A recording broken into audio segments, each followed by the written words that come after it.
bata, mahilig ba kayo sa candy? Panoorin niyo ang istoryang ito. Agosto 31, alas 6:30 ng gabi sa Bacoor sa Cavite. Makikita pa sa CCTV na masayang nakatambay sa kanilang sala ang pamilya Collantes. Nag-alphabet song po yung anak ko na bunso. Lahat po kami nagtatawanan kasi mali-mali po yung lyrics ng kanta niya.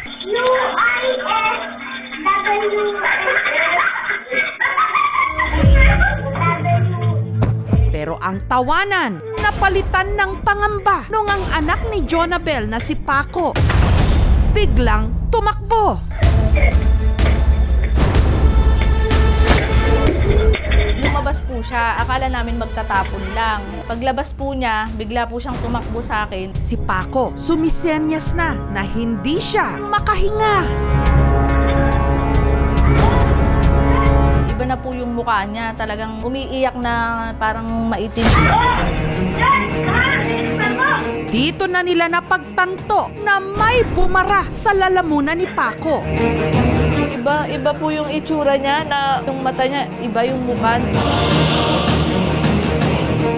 Yung pakiramdam na hindi ka makahinga, tanging nakikita ko lang sa kanya.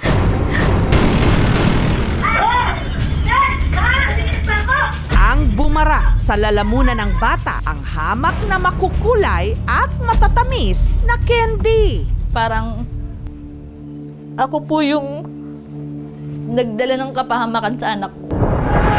Dito na naalala ni Jonabel ang itinuro na makatrabaho niya sa ospital. May mga kaibigan din po akong nurse. Nagtatanong po ako ng first aid. Nagpunta po ako sa likod niya. Tapos po yung isang palad ko po naka-close. Tapos yung isa po nakabukas. Nino ko po sa pusod niya. Tapos tinulak-tulak ko po. Pinalo ko na rin po yung batok niya. Kailangan ilalabas ko yun sa lalamunan niya.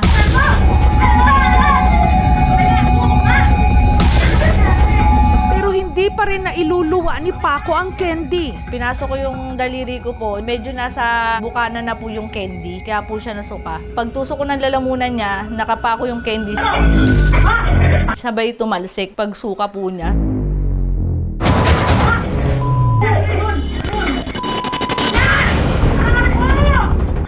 Hindi ko alam kung paano sabihin sa asawa ko yung nangyari. Natakot po kasi naisip ko kung paano kung hindi lumabas yung candy.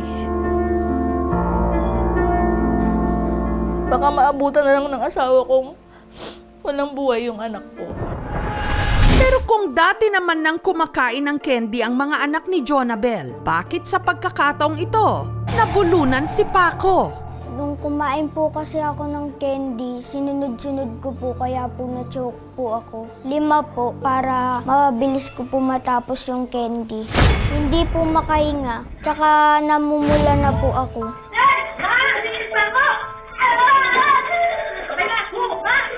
Akala ko po mamamatay na po ako nun. Munti ka na po akong mamatay.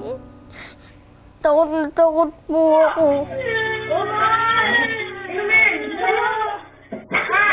Unti-unti na lang po ako kumain. Lagi po akong may katabing tubig pag kumakain po ako. Para po pag nabulunan po ako, ay maiinom po akong tubig. Biskwit na lang po yung pinapasalubong ko sa kanila. Kasi po, buti na lang po naligtas po ako ni Mami. Salamat, Mami, sa pagligtas sa akin. Kundi dahil sa'yo. Hindi mo ako maligtas. Patay na ako ngayon. Mga magulang, alam nyo ba kung paano nyo maisasalba ang inyong mga anak sakaling makalunok ang mga ito ng kung ano-anong bagay, katulad ng candy? Candy ang paboritong ipampasalubong ni Jonabel sa kanyang mga anak. Yung candy na yon na dapat dun sa bunso ko. Nung time po na yun kasi sumasakit yung ipin ng bunso ko eh. Kaya po binigay ko po yung 2 candy dun po sa anak kong lalaki. Nagbanding muna ang buong pamilya. Napa-stay ako sa baba kasi nga yung anak kong bunso nakanta tapos tawanan kami para ang saya-saya namin. Hanggang si Paco nga, biglang nabulunan ng candy.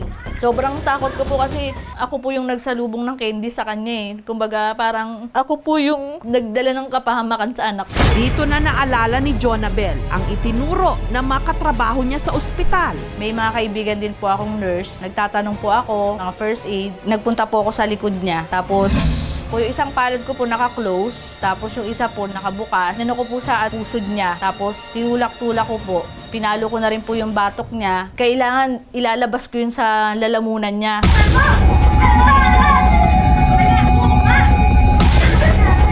Pero hindi pa rin nailuluwa ni Paco ang candy. Pinasok ko yung daliri ko po. Medyo nasa bukana na po yung candy. Kaya po siya nasuka. Pagtusok ko ng lalamunan niya, nakapako yung candy. Sabay tumalsik pagsuka po niya.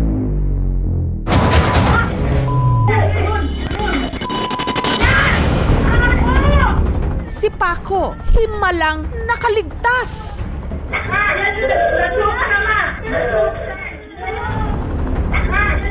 Grabe yung panginginig ng buong katawan niya. Tapos hindi siya makapagsalita. Nakatulala lang po. Tapos umiiyak po siya. Hindi ko alam kung paano sabihin sa asawa ko yung nangyari. Natakot po kasi naisip ko kung paano kung hindi lumabas yung candy. Baka maabutan na lang ng asawa kong walang buhay yung anak ko. Pero kung dati naman nang kumakain ng candy ang mga anak ni Jonabel, bakit sa pagkakataong ito, nabulunan si Paco? Nung kumain po kasi ako ng candy, sinunod-sunod ko po kaya po na-choke po ako. 5 po para mabilis ko po matapos yung candy. Hindi po makahinga, tsaka namumula na po ako.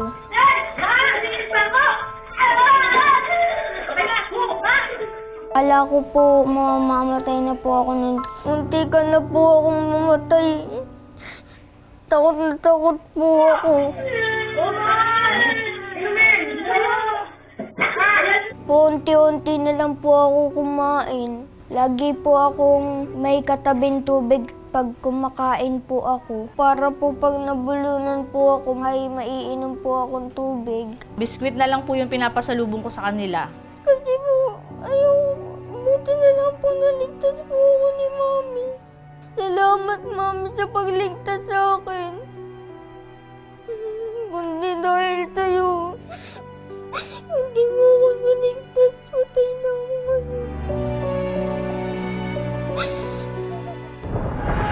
Ano nga ba ang dapat gawin kapag may nabubulunan? Ayon kay Dr. Carlos Primero Gundran, emergency physician, ang tawag sa ginawa ni Jonabel, abdominal thrust. Tama naman yung ginawa niya, no? Ang placement ang problema. Ang placement, yung hinliliit nasa pusod, yung hinlalaki nasa xiphoid process. So yung pinakadulo ng buto dito sa ating dibdib. Pag nakapa mo yun, doon mo ilalagay ngayon yung fist sa gitna. Tutulungan mo siya kububo.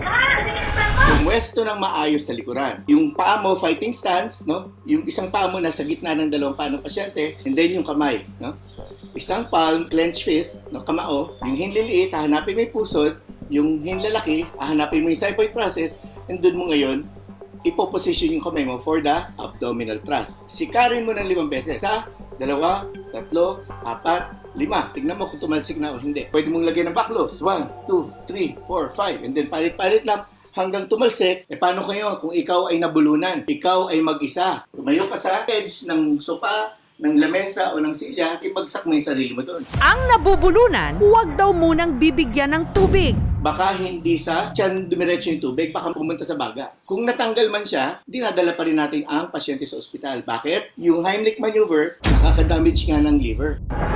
Turuan niyo po sila na kapag sila ay kumakain, huwag silang tatakbo, magsasalita or tatawa. Huwag din kakain kapag sila ay nakahiga. Then huwag tayong kakain kapag nasa loob ng sasakyan. Just teach them to chew their food very slowly and make sure that they swallow it properly. Pagka sa candy naman, turuan sila na ibabad lang ito sa kanilang bibig at huwag paglalaroan at huwag din lulunukin ng buo pa.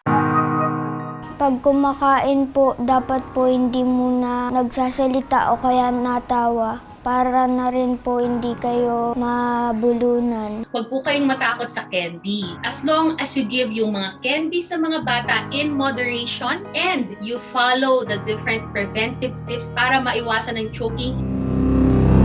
Kaya mga bata, mag-ingat hindi lang sa candy, pero sa lahat ng isusubo sa ating bibig.